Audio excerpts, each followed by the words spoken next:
एउटा गाउँ थियो। गाउँ नजिकै एउटा माध्यमिक विद्यालय पनि थियो। त्यस विद्यालयमा विभिन्न जात, धर्म, भाषाभाषी बोल्ने शिक्षकहरू र विद्यार्थीहरू थिए। विद्यालयमा करिब 300 जना जति विद्यार्थीहरू थिए अनि 20 जना जति शिक्षकहरू। सबैजना शिक्षक र विद्यार्थीहरूले आफ्नो कर्तव्य र जिम्मेवारीलाई गर्वका साथ पालना गर्दथे। विद्यालयमा नर्सको पनि व्यवस्था रहेको थियो। बिस्तारै समय पनि बित्दै गयो। एकजना शिक्षक जो माध्यमिक तहसम्म पढाउनुहुन्छ, त्यही शिक्षकले कक्षा 8मा पढ्ने एकजना असल, इमान्दार अनि सोझी अनुशासित विद्यार्थीलाई गलत नजरले हेरिरहन्थे। त्यो सानी बालिकाको गरिब परिवारमा जन्म भएको थियो। उसको पढाइ पनि धेरै नै राम्रो थियो। ऊ चाहन्थे म प्रथम हुन्छु र सधैँ उसले त्यही अनुसारको मेहनत पनि गरिरहन्थे।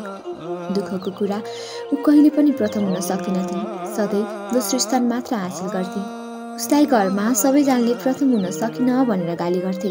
कहिलेकाहीँ त आमा बाबु र दाइ दिदीले कुट्ने पनि गर्थे। उसलाई धेरै नरमाइलो लाग्थ्यो।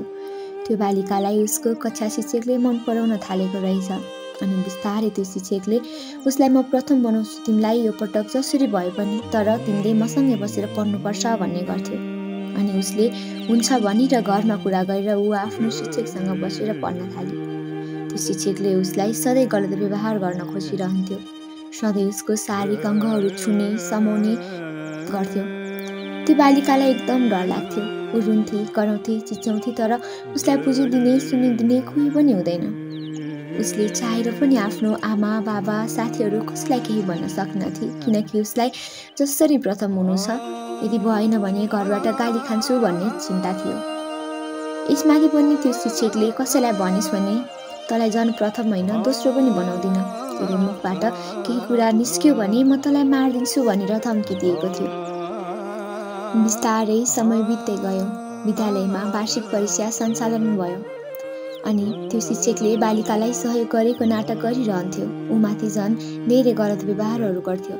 अनि परीक्षापछि विद्यालयको समयपछि उसको रिजल्ट आउने समय पनि भयो। त्यो बालिका एकदम खुसी थिए। यो पटक म प्रथम हुन्छु भन्ने सोचेर अनि घरमा पनि यो पटक म प्रथम हुन्छु चिन्ता नलिनु भन्ने गर्थे र आमा बाबु पनि खुसी हुन्थे। तर यो पटक पनि ऊ दोस्रो नै भयो। यो कुरा सुनेर उसलाई साह्रै नराम्रो लाग्यो। ऊ कोठामा पसेर रुन थाली अनि उसले सोची त्यो शिक्षकले मेरो कमजोरीको फाइदा उठाउनको लागि मलाई गलत व्यवहार गर्यो। अब म आफ्नो बेइज्जत भएर बाँच्न सक्दिनँ। केटीले अब म मर्छु नत्र मेरो परिवारको बेइज्जत हुन्छ भन्ने सोची उसले अन्तिममा मर्ने निर्णय गरी। यो निर्णय उसको दाइले थाहा पाएपछि आफ्नो बहिनीलाई मर्नबाट बचाउनुको साथै आफ्नो बहिनीलाई हौसला साथ सपोर्ट दिएर उसलाई अगाडि बढ्नको लागि मद्दत गर्यो। उनीहरूले प्रहरी कहाँ गएर त्यो टिचरको विरुद्धमा निवेदन पेश गरे। नेपालको कानुन अनुसार कारबाहीलाई अगाडि बढाइयो र त्यो हिंसामा परेकी बालिकालाई आफूमाथि गलत व्यवहार गर्ने मान्छेलाई सजाय दिन पाउँदा र आफू पनि मृत्युको मुखबाट बचेको हुँदा एकदम खुसी भई एक हिम्मतवाली महिला बनेर अगाडि बढी। आफ्ना गाउँ समाजमा पनि ऊ जस्तै साना बालिका तथा महिलाहरूलाई चेतना दिन थाली।